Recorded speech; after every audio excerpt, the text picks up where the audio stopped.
I am Jared Griffin, Director of Professional Development at the Analytics and Marketing Insights Club. So this is going to be our first workshop in a series of workshops designed to kind of introduce you to R and kind of develop more skills with R. So this first workshop assumes you have zero working knowledge of programming or R at all. So that is great.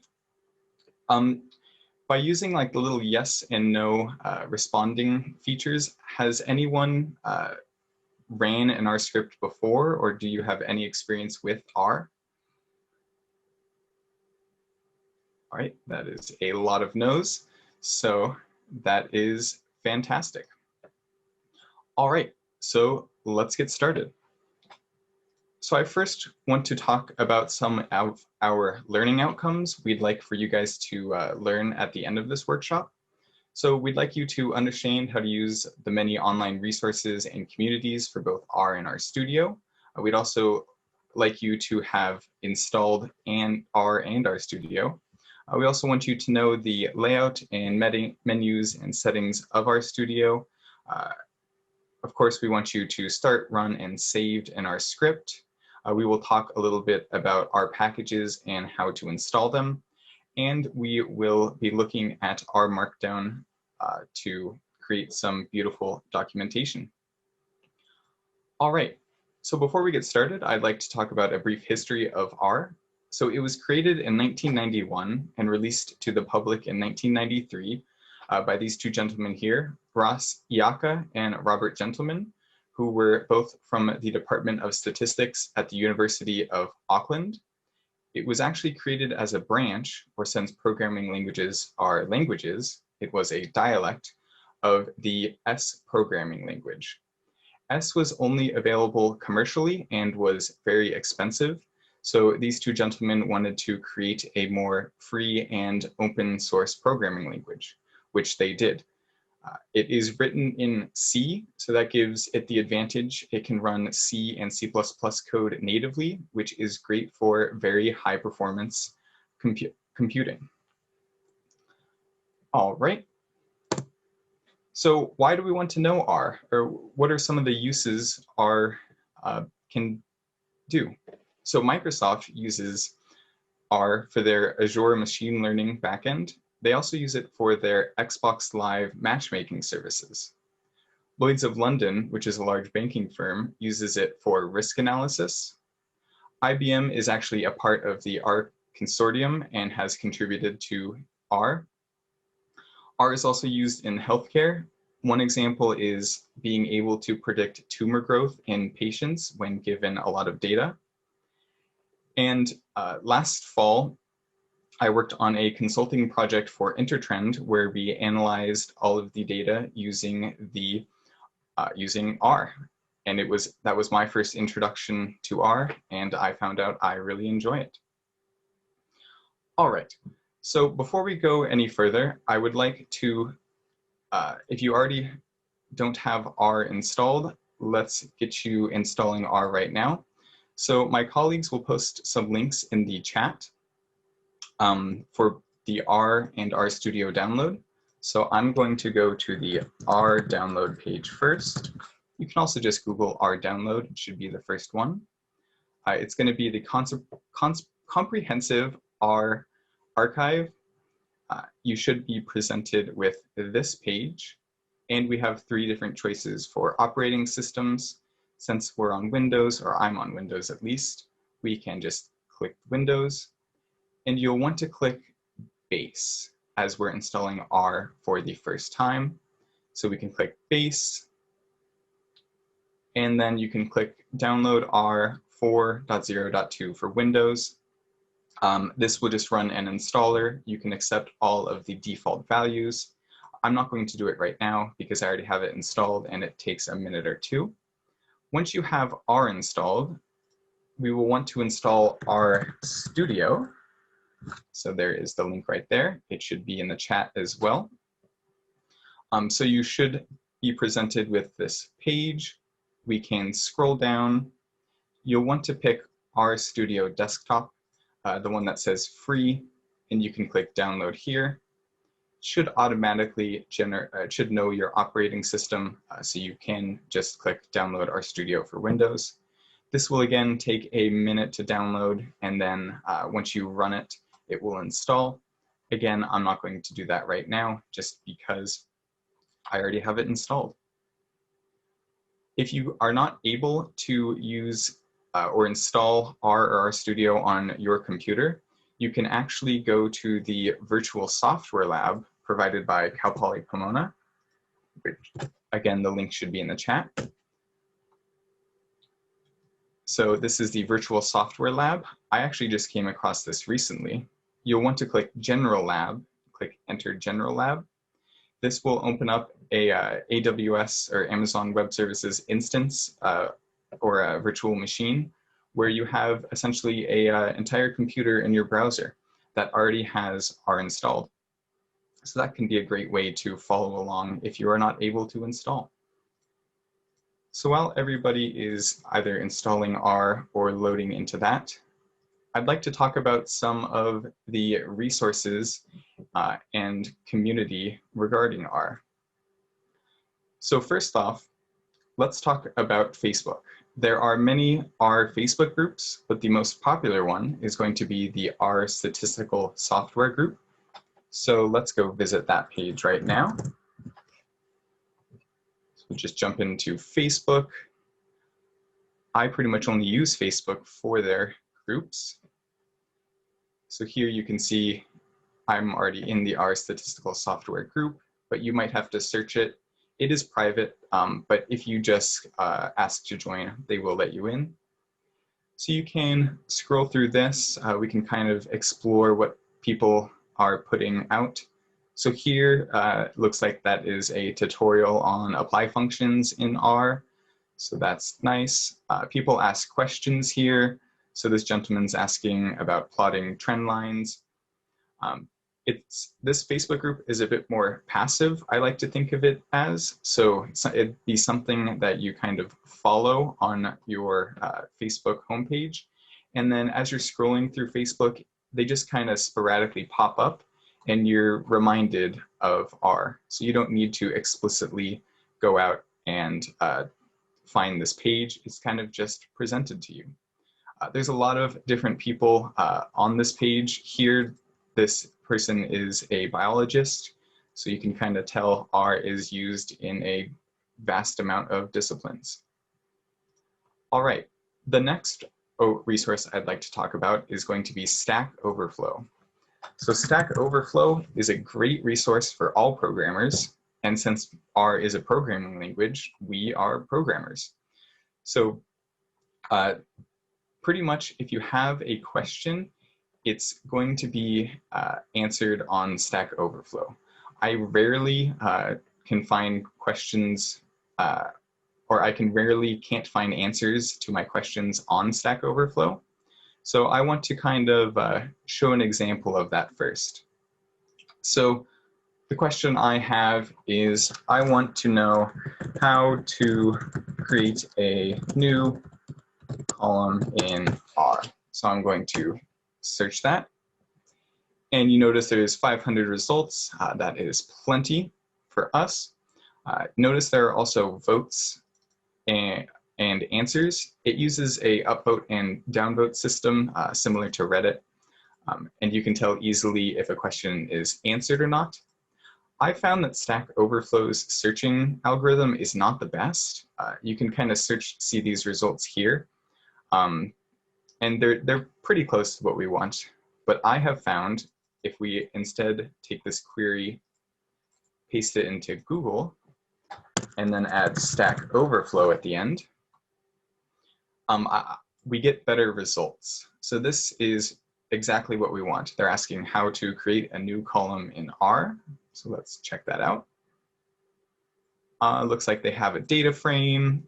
As you get to know R more, you will be more comfortable with some of these questions. They can seem overwhelming, but I promise after you get a little bit more experience, they will be easier to understand. So you can scroll down. The little green check mark means it is a solution. So here we go. This is a way to create a new column. in R, and notice there are multiple responses. So if this answer doesn't help you, you can always continue to scroll through and look for answers. I've actually found a lot of answers that are not the best solution. So just keep on scrolling. All right, another website for R, or just all data science in general, is going to be Kaggle. So Kaggle is known for their competitions and their data sets. So let's go here. We'll be presented with this page. So let's talk about competitions first. Kaggle competitions, as you see, there are some with cash prizes. They can be very difficult. I have not participated in any of these competitions due to how difficult and time-consuming they can be. But if you are looking for a kind of project to start, this Titanic machine learning one is generally a widely accepted first project. I use Kaggle mainly for its data features. So if we go to this data tab here, we can see we have data sets. So there are over 50,000 data sets on Kaggle. They are mostly community provided, and they have a voting system as well. So they pretty much will have a data set for anything. So here there are Stackoverflow questions, Lego minifigures, books, election data sets. So this is a great place to find data if you need it. So let's click on the COVID-19 tweets data set, and you can scroll down and you get this little about this file. It tells you and gives you a little sneak peek of what is in the data set. So that's a great way to kind of just explore if this is a data set you're interested in without having to download the entire 66 megabyte CSV file. You might have to create an account to download from Kaggle, but it is free. All right, last but not least is going to be LinkedIn Learning. So since we are, or most of us are, Cal Poly Pomona students, you have access to LinkedIn Learning. There is a newly revamped course called Learning R by Barton Paulson that is very good. I took the previous version of this course. As you can see, I have not done this new version, but that is actually how I started to learn R. All right, so now that you know a bit about the R community and resources and a bit about the history and applications of R, I think it's about time that we open RStudio. So if you're on your desktop here, there are a few ways you can open RStudio. It's just like opening any other program. So generally, I will just hit the Windows key and type in RStudio, press enter. It will take a second. And then you should be presented with a screen similar to this. Yours will probably be a lighter theme, so not having these dark blacks, but we can change that later, and I will show you how. So before we jump into RStudio, I kind of want to explain the difference between R and RStudio. So R is the programming language, and RStudio is kind of like a front end for that. You can use R completely alone, standalone, but it is much more difficult than using RStudio. The vast majority of people programming in R will be using RStudio to program.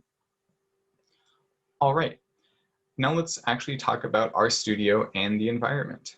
So on the left-hand side of your screen, you will see a large console area. This is where we will see a lot of our input and output as we program. You can clear this area by clicking this little broom in the upper right. You can also use a key command, Control and L. I like to clean this just because it's a little bit messy and overwhelming. All right, so that is the console on the left-hand side. in the upper right-hand side, called environment, is going to be where all of your variables and values are stored. We will see this later on as we actually store some variables. Similarly to cleaning the console here, you can also clean all of your variables and data, but be very careful when you do that because that will wipe out all of your data. All right, in the bottom right-hand side of your screen, we will have our files pane and plots. That's what we are most interested in. The plots tab will show us all of our graphs and plots that we use. The files, this is where our working directory is. So our working directory is essentially where R is going to be looking for the R script, and it's going to be looking for all of your data. So if you're trying to input and output data to your computer, you want to make sure your working directory is the same as your R script. But we can talk about that a little bit later. All right, so let's talk about some of the settings we have in RStudio. So there's a relatively standard file menu, so you can save, close. This is where we will create our scripts and projects later on. Most of these other tabs you can kind of just play around with, but we can ignore those for now. If you want to make your text bigger or smaller, we can go to the View tab, and then you can click Zoom in or Zoom out. I have mine zoomed very far in just to make it large and easy for you all to see. All right, and where most of the options that you will be using in RStudio are going to be under Tools and Global Options. As you can see, there is the General pane. There are a lot of options here. We are mostly interested in Appearance because that is where we can adjust the RStudio theme. We can adjust how big our font is and how zoomed in we are.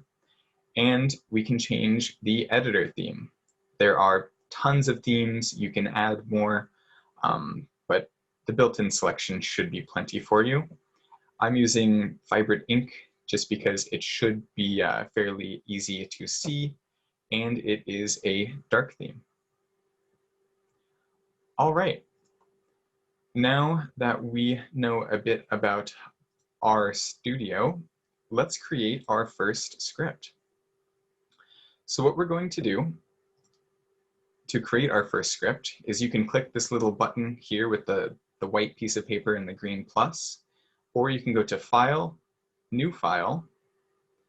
Notice all of these options as well. There's C++, Python, SQL, but we want the R script, so we will click this, and a new pane should show up.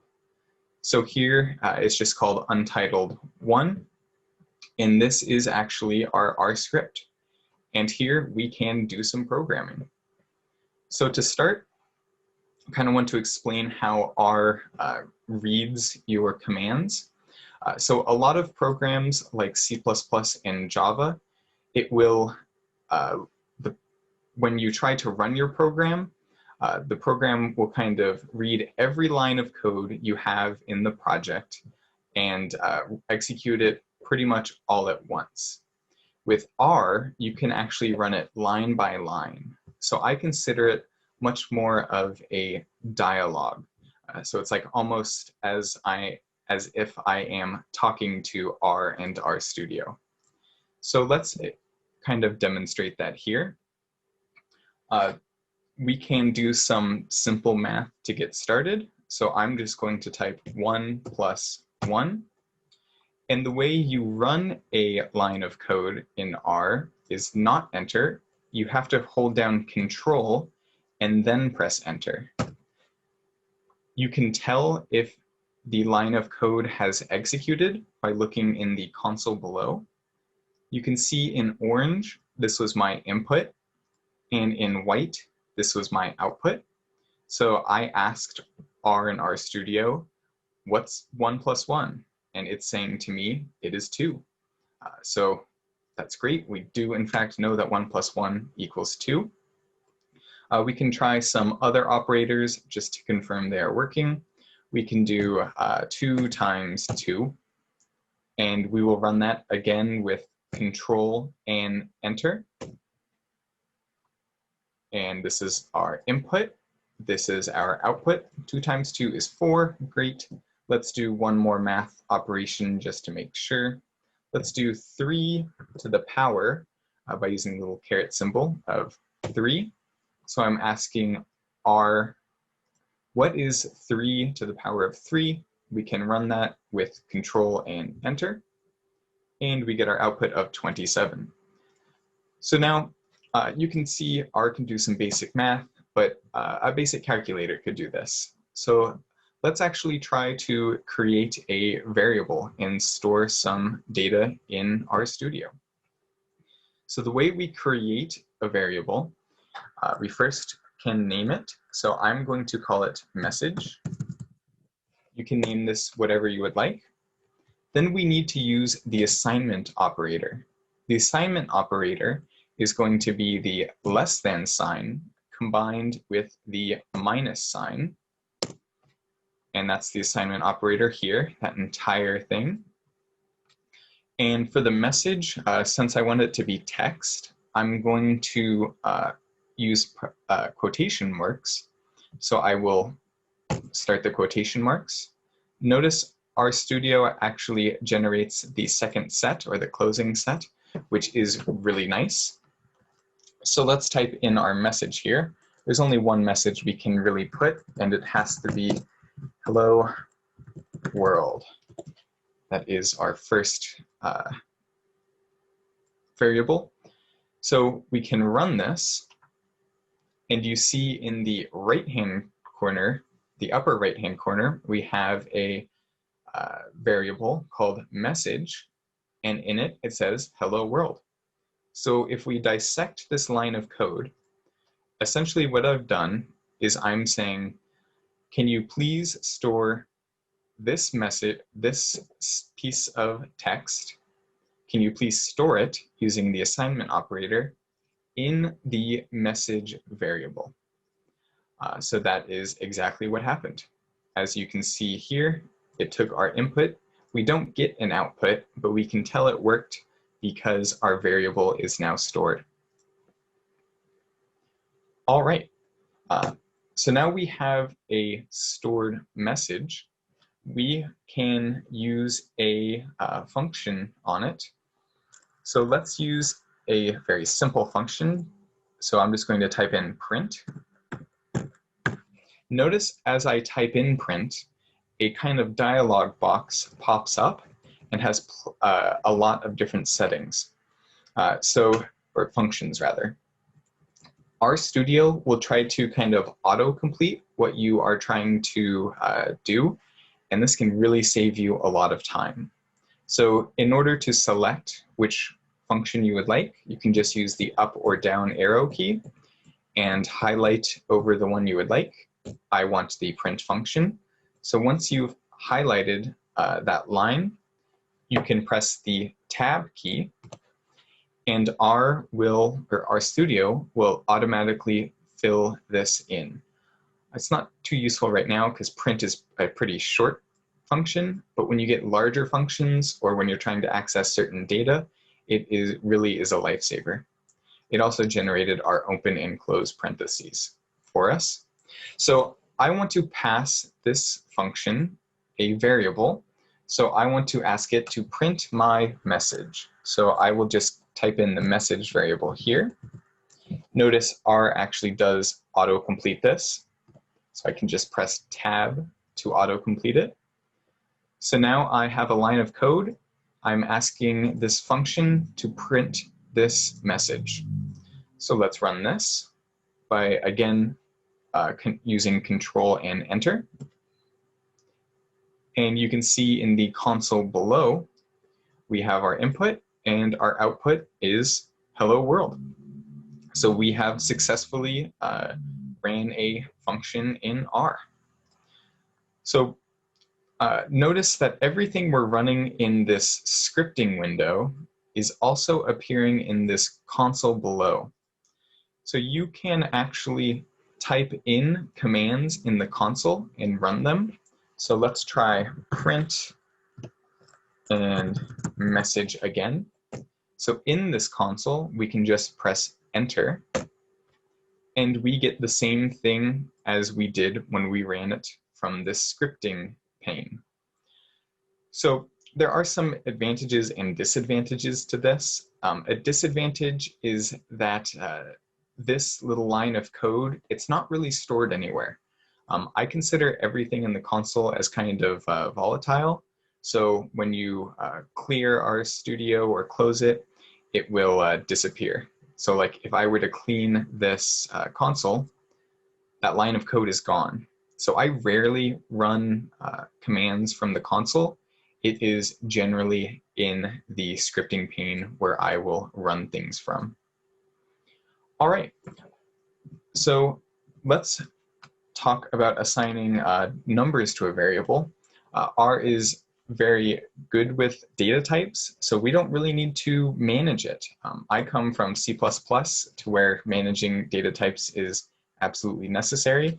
But in R, if I want to store a number, it's the same process as storing text. So I'm just going to type in a variable as number, and we can store some random number. How about 7? So again, what I'm saying here to R is, can you please store 7 in the number variable? So let's run this. And we now have a number variable, and that is 7. So that's great. We didn't really need to mess around with data types at all. So that's really nice about R. I want to talk about at least 1 or 2 more functions really quick. There are a vast amount of functions in R. So here's an example of some. We can find the maximum by typing in max and pressing tab. We could pass a lot of different things to this function. In this case, I'm just going to type in some random numbers. So we can type in 2, 5, 90, and how about 30? So I am passing into this max function this list of numbers. So I'm essentially asking R, hey, what is the maximum out of this list of numbers? We can run this by hitting Control and Enter at the same time. We see in the console below, this is our input, and our output is 90. This is a small list, so we can obviously tell that the maximum is in fact 90 there. But you can pass in absolutely massive lists to this function, and it will give me the max. We can do the same, but for minimum, so we can just type in min, and let's give it the same list of numbers. So since it's a small list, we expect the minimum to be 2. Let's run this with Control and Enter. And we see in our output that the output is 2. So R is in fact working correctly. So this is just a quick example of some of the functions and how to store a variable. This will actually get you by a lot of the introductory tutorials and little programming projects. So yeah. Hi, Jared, just want to let you know you have 15 minutes left. Thank you so much. So now that we have created this script, we don't want to lose it. So we need to save it. So we can do that by clicking File and then Save, or we can just click this little save icon here. So I'm going to click it. We will be popped up with your standard dialog box for Windows.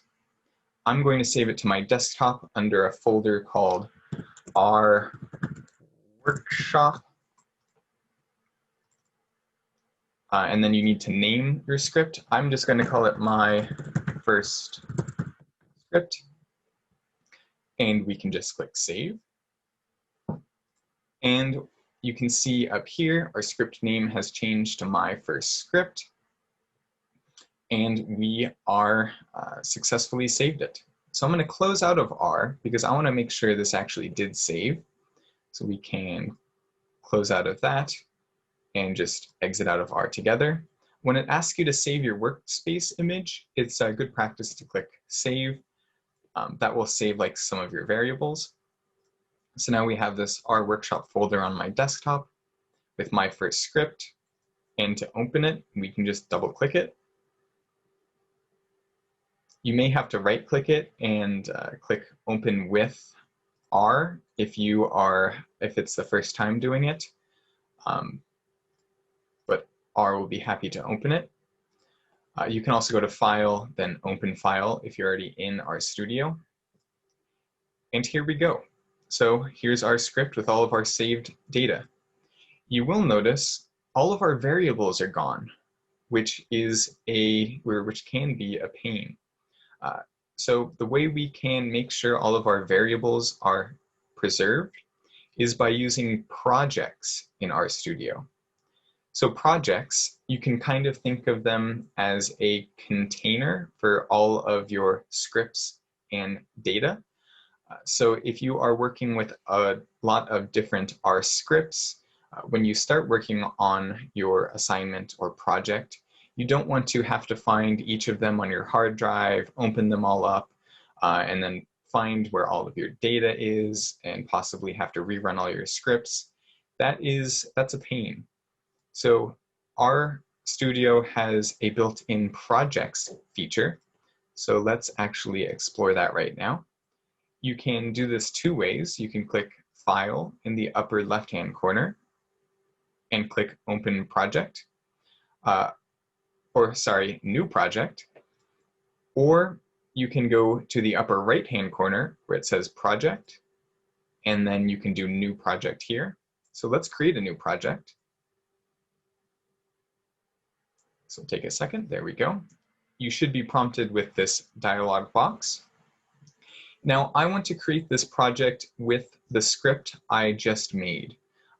If I was starting fresh, I would click New Directory, but since I have an existing script, I'll click Existing Directory.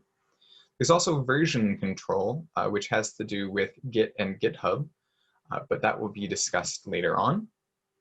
So in Existing Directory, we will click it. It's going to ask for the working directory, so we can click Browse. And my R script is on the desktop in a folder called R Workshop. So I will open that folder. So you want to select the folder that your script is stored in, not the script itself.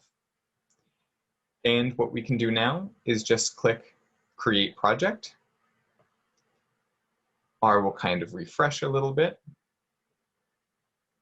We will be presented with this screen as if we just opened R for the first time.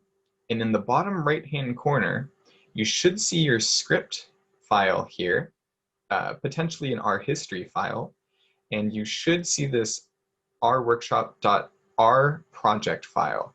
This is the project file for our project. So now we can open our script, and there we go. We now have our same script.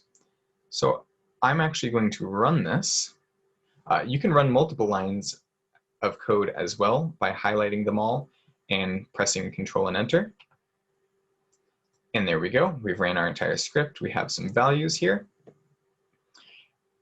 And just to confirm our workshop is in fact working, I am going to close out of RStudio. So you can save your workspace image. Notice the variables are here, so hopefully they stay there. We can click Save. We can go back to our R Workshop folder. You will have a lot of .r something files. The one we are interested in is going to be this R project file. Its little icon is an R in a cube. So if we double click this, or open it with R, it's just like when we left it. So this is a great way to manage when you have multiple projects going on. It's useful if you're using it in class for something. Each homework assignment could be a separate project. That is what I have found to be most useful. All right, now that we have talked about some of our scripts, I want to talk about another feature of R, which are R packages. So I'm going to just create a new script in this project. It will be okay. So in R, there are a lot of commands and functions built into the base programming language, but packages kind of expand on this. So I think there are somewhere around like, I think 14,000 packages, which is great. So if you're working on a specific project or you just don't see the features that you want, I almost guarantee there is a package for you. In this example, I'm just going to show you how to install and load a package called ggplot2, which is used for data visualization. So in order to install packages, you need to type in install, and this should pop up. It's install.packages. We can hit tab to auto-complete it. And all you have to do is pass in the string, or in quote marks, the name of your package. So the one I want is going to be ggplot2. And we can run this line of code by, again, pressing Control and Enter. You should see something happening in your console automatically.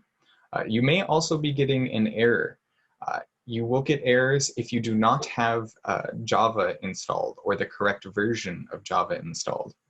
So one of my colleagues should post a link to Java if you want to install it right now. But yeah, that is probably the most common error with packages. So once we see this white text, or for me it's white, it says package ggplot2 successfully unpacked, and we see this downloaded binary packages message. That means we have successfully installed it. Generally, what I will do after I run this command is I will comment this line out. The way you comment in R is by putting the hashtag or #, and it should change color. And now this is a comment. We want to do that because we don't want to install ggplot2 every time we run the entire script.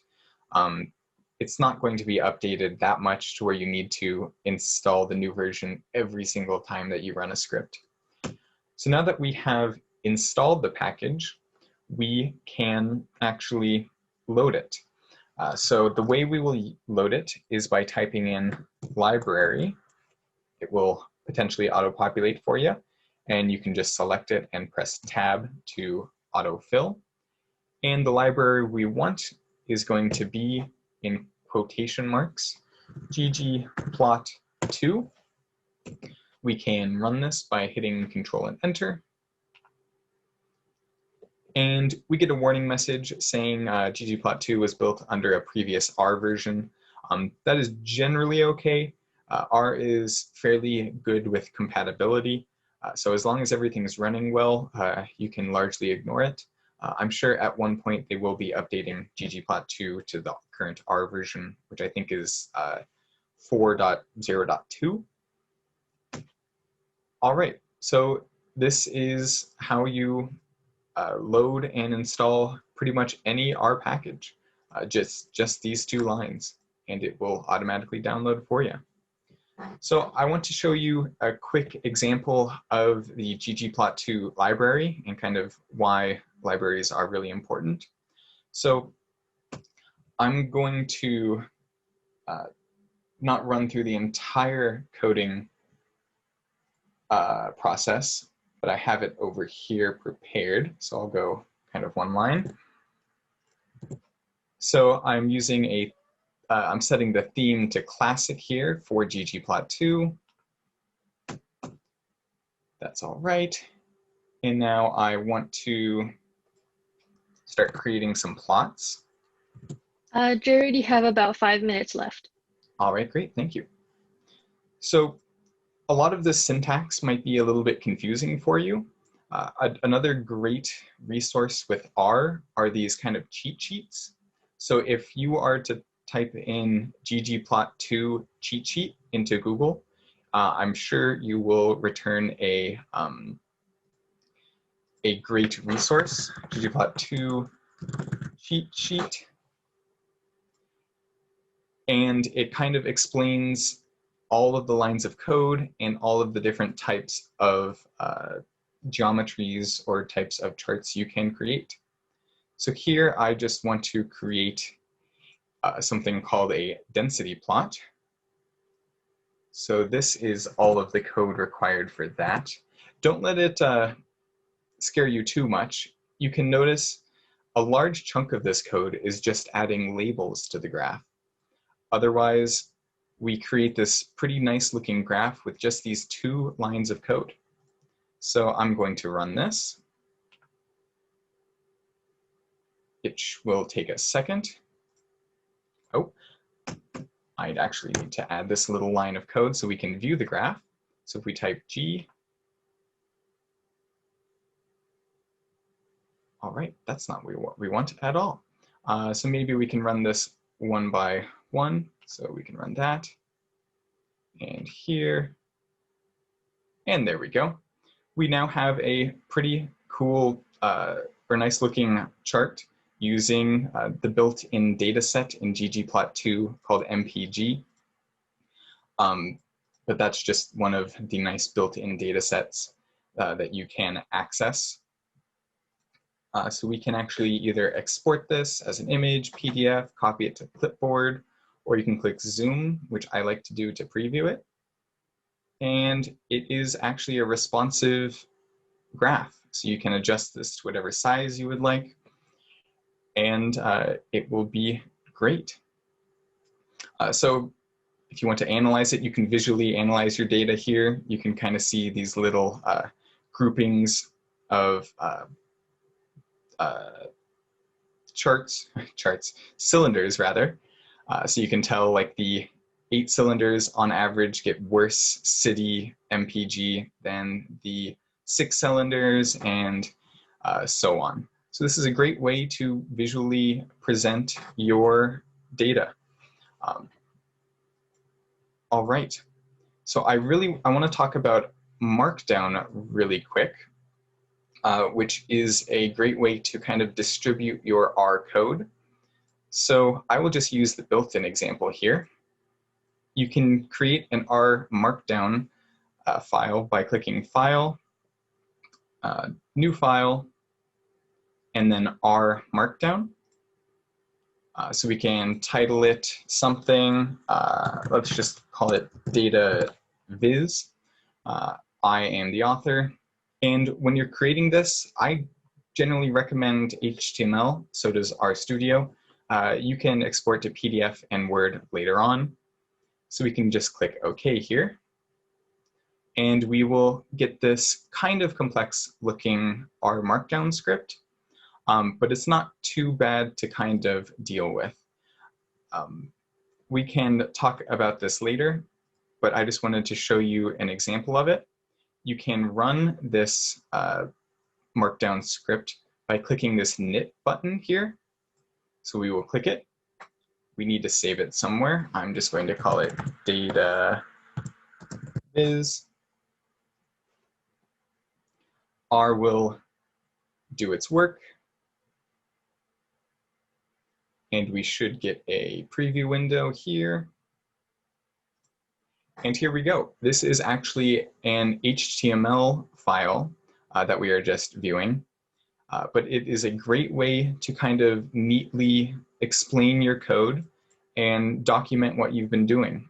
So if you are maybe trying to share the data with somebody who doesn't necessarily use R that often or has no experience with it, you could send them this file and document your code well, and they would be able to understand it. So you can, as they say, you can include plots or charts or graphs. Here they just have a temperature and pressure one, but you can customize this in any way you would like. You can choose to show the code, choose to hide it, but it is a great way to kind of share your code to people who may not be used to programming. All right, so that is pretty much everything I wanted to cover, or we wanted to cover today. So let's jump back into the presentation. And we can look at some of our learning outcomes and see if we achieve them. So we did look at how to use the online resources and communities for R and RStudio. Hopefully at this point you have been able to install both R and RStudio or followed along with the virtual machine. And we looked at how the layout and menus of RStudio work. And we also created, ran, and saved an R script. We also looked at installing these R packages. Our example was ggplot2. And we briefly explored how R Markdown can be used to document a project. All right, thank you very much. Feel free to connect with me on LinkedIn. It's just going to be Jared Griffin. And here is all of the social media. So on top is the Analytics and Marketing Insights social media, and below is going to be the Center's social media.